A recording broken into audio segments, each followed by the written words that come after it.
Welcome to our video, where we explore the fascinating and complex history of the Moabites, a people whose origins are marked by tragedy and difficult choices. Did you know that the trajectory of this people, born out of a dark decision, directly influenced the history of Israel? In this episode, we'll delve into the depths of the relationship between Moab and Israel, from the tragic decision of Lot and his daughters to the powerful redemption brought about by the Moabite Ruth, who would become part of the lineage of David and eventually Jesus Christ. We'll understand how these events shaped not only the identity of the Moabites, but also impacted the future of Israel in ways you may never have considered. Get ready for a journey rich in emotion, lessons in faith, and proof that even the most complicated beginnings can lead to a grand divine plan. But before we start, make sure you subscribe to this channel and don't forget to leave a like. That way you'll be able to cooperate with more video productions like this one. That said, let's explore the story of the Moabites. The story of the Moabites begins in a scene filled with pain and desolation. Lot, the nephew of Abraham, had lived in Sodom, a city known for its wealth but also for its moral depravity. When God decided to destroy Sodom and Gomorrah because of the wickedness that existed there, Lot was warned by angels. He had the opportunity to escape, but not without leaving behind his possessions, friends, and the life he knew. The destruction was devastating, flames and smoke rising to the sky, and as he fled, the vision of his homes being consumed by fire was etched in his mind. With a heavy heart, Lot sought refuge in the mountains with his two daughters, Sem and Loita, who were his only companions. In the isolation of the mountains, despair and fear became palpable. Lot's daughters looked around and sensed the loneliness and desolation that surrounded them.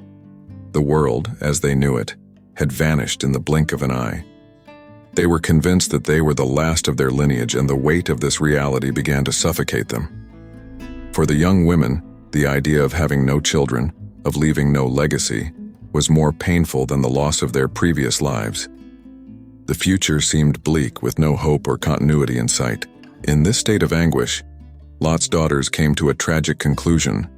The only way to ensure that their family lineage did not disappear was to bear children with their own father.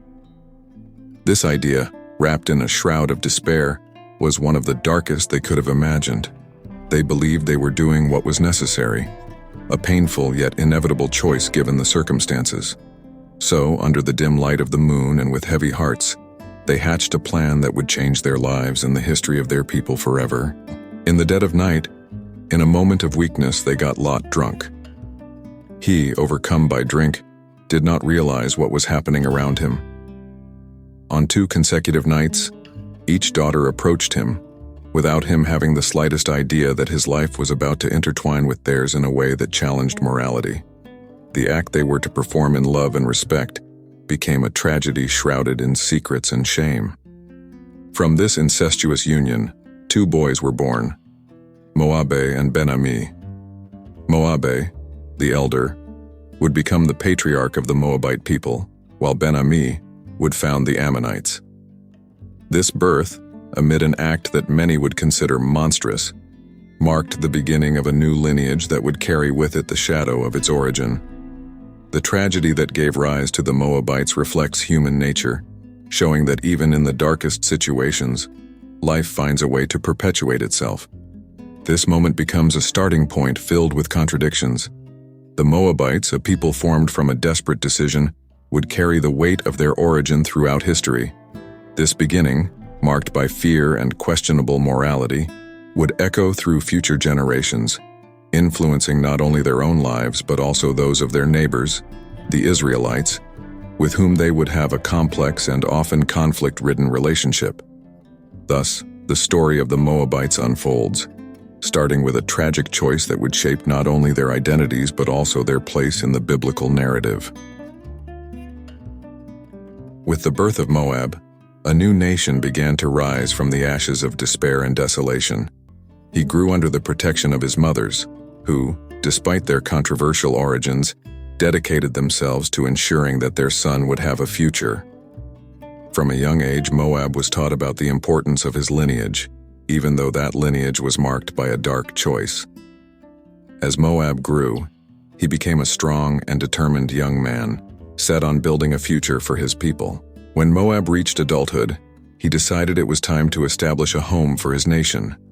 He led his people east of the Jordan River to a region rich in natural resources, filled with lush valleys and productive hills.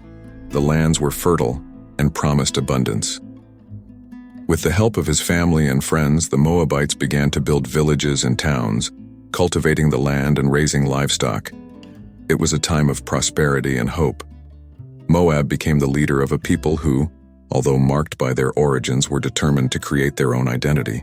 Despite their determination and the prosperity they achieved, the relationship between the Moabites and the Israelites was never easy. The Israelites viewed the Moabites with suspicion, remembering that they were descendants of Lot, a distant relative who had made morally questionable decisions. This incestuous origin created a divide between the two peoples, a chasm that seemed impossible to cross. The Israelites often recalled God's warnings about idolatry and immoral practices, and the presence of the Moabites in the neighborhood was a constant source of concern. The Moabites, on the other hand, developed a rich and vibrant culture, with its own traditions, customs, and religious beliefs. They worshipped Chemosh, a warrior god who represented fertility and protection. Cults to Chemosh were colorful and full of life, with rituals involving songs, dances, and sacrifices. This devotion to their god helped unite the Moabites in a common identity. Over time, the tensions between Moab and Israel began to rise. The Moabites, with their distinct religious and cultural practices, were seen as a threat to the purity of the Israelite faith. The Israelites were warned not to mix with the Moabites, and this distrust perpetuated animosity between the two peoples. It was a cycle of fear and misunderstanding, where the lack of communication and dialogue only fueled the differences. The relations between the two peoples were complicated by territorial conflicts and political rivalries. The Moabites desired to expand their borders, seeking resources and fertile lands, while the Israelites fought to protect their possessions and maintain their identity. This ongoing struggle for power and control created an atmosphere of tension, where both sides were always on alert, ready to defend what they believed was theirs. However, even in the face of difficulties, the Moabites managed to prosper. They formed alliances, cultivated their lands, and developed a way of life that adapted to their needs and circumstances. Moab became a symbol of resilience, a testament to a people's ability to rise from the ashes and create something new, even amid a past filled with sadness and despair. This journey of self-discovery and identity formation would become a recurring theme in the history of the Moabites, shaping their destiny and future interactions with Israel. In a critical period in Israel's history, while the Israelites wandered through the desert after leaving Egypt, the tension between the Moabites and God's chosen people intensified. Across the vast plains and mountains, a king named Balak watched with terrified eyes. He was the monarch of Moab, and as he looked to the horizon, he saw a vast multitude approaching, the people of Israel. The size of the Israelite camp, filled with men, women, and children, made Balak feel threatened.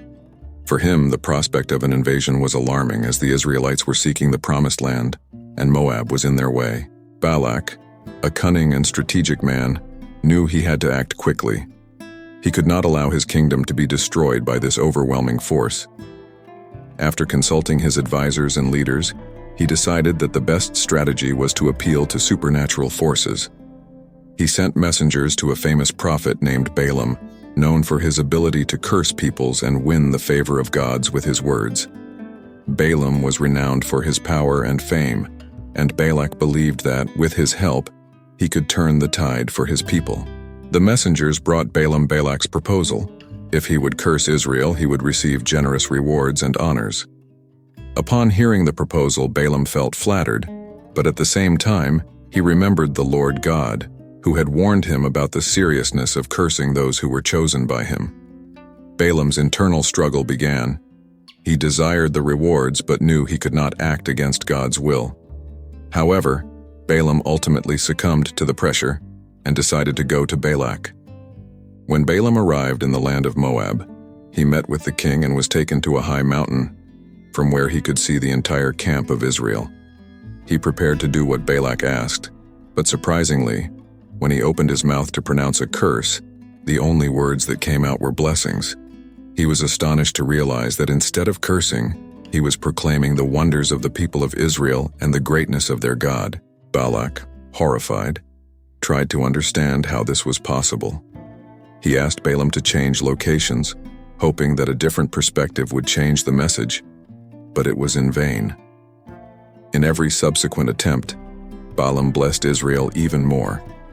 Balaam's words were like a hymn celebrating the strength and faith of the chosen people. Hearing this, Balak's fury grew, but Balaam's determination to follow God's will remained firm. This episode became a defining moment for both peoples. While Balak desperately tried to change the outcome, Balaam became increasingly aware of God's power and the protection he offered to Israel. What Balak intended as an act of sorcery and intrigue transformed into a testament to divine sovereignty. The blessings proclaimed by Balaam not only strengthened Israel, but also established a warning for all the peoples in the region. The God of Israel was powerful and protected his people.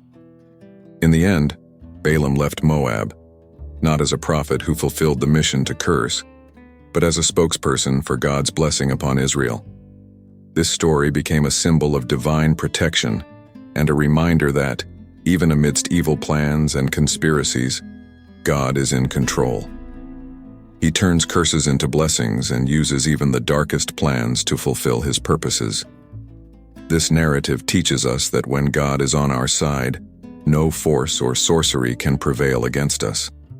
The story of Balak and Balaam would be perpetuated among the peoples, a tale of intrigue, faith, and the assurance that where God is present, the doors to victory are always open. After the events surrounding Balak and Balaam, when God's blessings were manifest upon Israel, the Moabites, led by a growing fear, realized that their initial strategy had failed. Frustrated and concerned about the power of the Israelites, Balak gathered his leaders and began to devise a new plan, one that relied not on curses but on seduction and cunning. They understood that if they could not defeat Israel in battle, they might try to destabilize their spirit and values from within. It was then that, in a bold move, the Moabites decided to send their most beautiful and charismatic women to infiltrate the Israelite camp. These women were known for their beauty and their ability to attract the attention of men. They came not only with the intention of seducing, but also brought with them the customs and religious practices of the Moabites, deeply rooted in the worship of strange gods and immorality. As the Moabite women approached the Israelites, a climate of tension and curiosity took over the camp. The Israelite men, although aware of God's warning about idol worship, were drawn in by the beauty and novelty of these women. The seduction was irresistible, and soon many Israelites found themselves caught up in illicit relationships. What began as a simple social interaction quickly turned into a dangerous and seductive path that pulled them away from the God who had liberated them from slavery in Egypt. Through these interactions, the Israelites were encouraged to participate in the worship of Chemosh, the Moabite god. These rituals involved immoral practices that challenged God's laws. The social pressure and desire to integrate into this new and appealing culture created a division within the people of Israel. Many began to forget God's promises and stray from his paths. This moment of weakness not only jeopardized the very identity of the people, but also provoked God's anger. Furious with his people's unfaithfulness, God decided to act. A devastating plague spread among the Israelites, resulting in the deaths of thousands. Pain and despair swept through the camp. People began to realize the gravity of their actions. Lamentation and confusion dominated the scene, and many wondered how they had fallen into this deadly trap. The plague was a clear demonstration of God's displeasure, a response to the Israelites' commitment to Moabite practices. In this crisis scenario, an Israelite leader named Phinehas rose up. He saw what was happening and recognized the severity of the situation. With zeal for God's honor, he decided to take action. Phinehas took a spear and, in a courageous act, confronted an Israelite man who was challenging God by bringing a Moabite woman into the camp. He pierced both the man and the woman, acting with fervor and determination to restore holiness among his people. This zealous act not only halted the plague but also brought a positive response from God. As a result of Phinehas's intervention, God made a promise to him, ensuring that his lineage would be eternally blessed. This story not only highlights the deviation of the people of Israel, but also emphasizes the importance of remaining faithful to one's convictions in times of temptation. The seduction of Israel by the Moabites not only resulted in pain and death, but also became a turning point, where the Israelites learned the importance of standing firm in their beliefs. This episode profoundly marked the relationship between Moab and Israel, creating even deeper barriers between the two peoples. The story of seduction and divine intervention would become a powerful reminder for future generations, a lesson on the necessity of discernment, integrity, and loyalty to God. While the Moabites looked at Israel with a mixture of fear and contempt, the Israelites learned to value the importance of their traditions and the protection that comes from remaining faithful to their God. In the midst of the historical rivalry between Moab and Israel, a story of love, loyalty, and redemption unfolds, bringing hope and light to a dark time. Ruth, a young Moabite woman, lived in a land marked by conflicts and prejudices. She was married to an Israelite named Mahlon, and when he died, her life took an unexpected and painful turn. Ruth found herself facing a difficult choice: to stay in Moab, where her family and roots were, or to follow her mother-in-law Naomi back to Israel, a place where she would be a stranger. After the loss of her 2 sons and her husband, Naomi decided to return to her homeland in search of a new beginning. As she prepared to leave, Naomi insisted that Ruth and her other daughter-in-law, Orpah, could stay in Moab, where they could find new husbands and restart their lives. Orpah chose to stay, but Ruth made a radical choice. With courage and determination, she declared to Naomi, "Do not urge me to leave you or turn back from you. Where you go, I will go, and where you stay, I will stay. Your people will be my people, and your God my God." These words resonate with emotional depth that transcends cultures and eras. Ruth was willing to leave everything behind in the name of loyalty and love. The journey of Ruth and Naomi toward Israel was not easy. They walked together through dangerous roads, crossing fields and villages, facing the curious and sometimes hostile stares of the Israelites. Ruth knew she was a foreigner in a place where the traditions and culture were different from her own. Yet her determination and faith in the God of Israel guided her. Upon arriving in Bethlehem, Naomi's hometown, the stir was immediate. The townspeople recognized Naomi, but the presence of Ruth sparked whispers and comments. How could a Moabite integrate into such a closed society? Despite the adversities, Ruth displayed remarkable resilience. To support both of them, she decided to go to the barley fields during the harvest, a practice allowed by Israelite law that permitted the poor to glean what was left. Working under the scorching sun, Ruth stood out for her work ethic and her determination to care for her mother-in-law. Her efforts did not go unnoticed, and soon she caught the attention of Boaz, a wealthy and respected man, a relative of Naomi. Boaz was impressed by Ruth's loyalty, and upon learning her story, he began to treat her with kindness and respect, offering her water and food. As the harvest progressed, the relationship between Ruth and Boaz deepened. Boaz saw in Ruth not only a dedicated worker but also a woman of character and faith. He publicly praised her, acknowledging her courage in leaving her homeland to join a people that were not her own.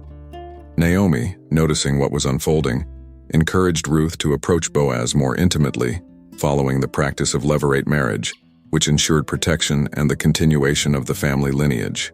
When night fell, Ruth did as Naomi advised and went to where Boaz was resting after a long day of work. With a heart full of hope and fear, she lay down at his feet, a symbolic gesture of submission and a request for protection. Boaz awoke surprised, and upon recognizing her, he was delighted by her boldness. He committed to caring for her and acting as her kinsman redeemer, a figure who could buy Naomi's property and marry Ruth to ensure the lineage. Boaz's decision not only brought security to Ruth and Naomi, but also made her part of something much larger. Ruth and Boaz married, and from their union came Obed, who would become the grandfather of King David. Thus, Ruth, a Moabite woman with a complex origin, became part of the messianic lineage, a living testament that God's plan transcends cultural boundaries and prejudices.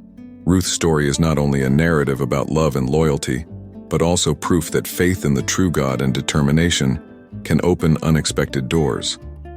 Her life is a testimony to the power of redemption and inclusion, showing that even in the midst of challenges, God can turn difficult situations into lasting blessings. Ruth became an ancestor, not only of King David, but also of Jesus Christ, proving that in the midst of a complicated past, something great can emerge in the divine plan. Ruth's journey resonates to this day, reminding us of the beauty of loyalty, faith, and hope.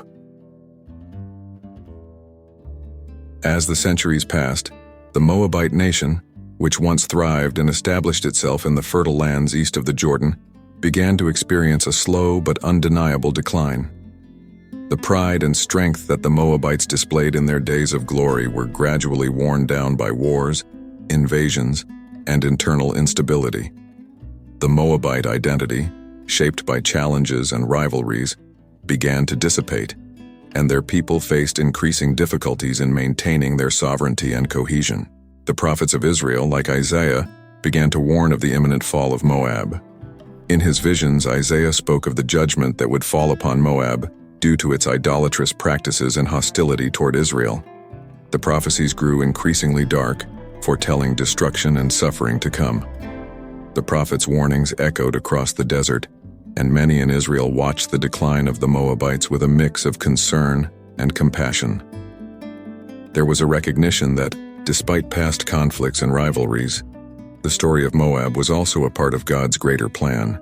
Amid these changes, the Moabites faced invasions from other peoples and lost their lands, a consequence of their weakness and internal disunity. Neighboring nations began to advance, competing for the same fertile lands that had once belonged to them. Struggles for power and internal conflicts became the norm, compromising the security of the people. What had once been a proud nation now found itself at the mercy of enemies, and the fate of Moab seemed sealed. The destruction of Moab was not an isolated event, but part of an ongoing cycle of rise and fall.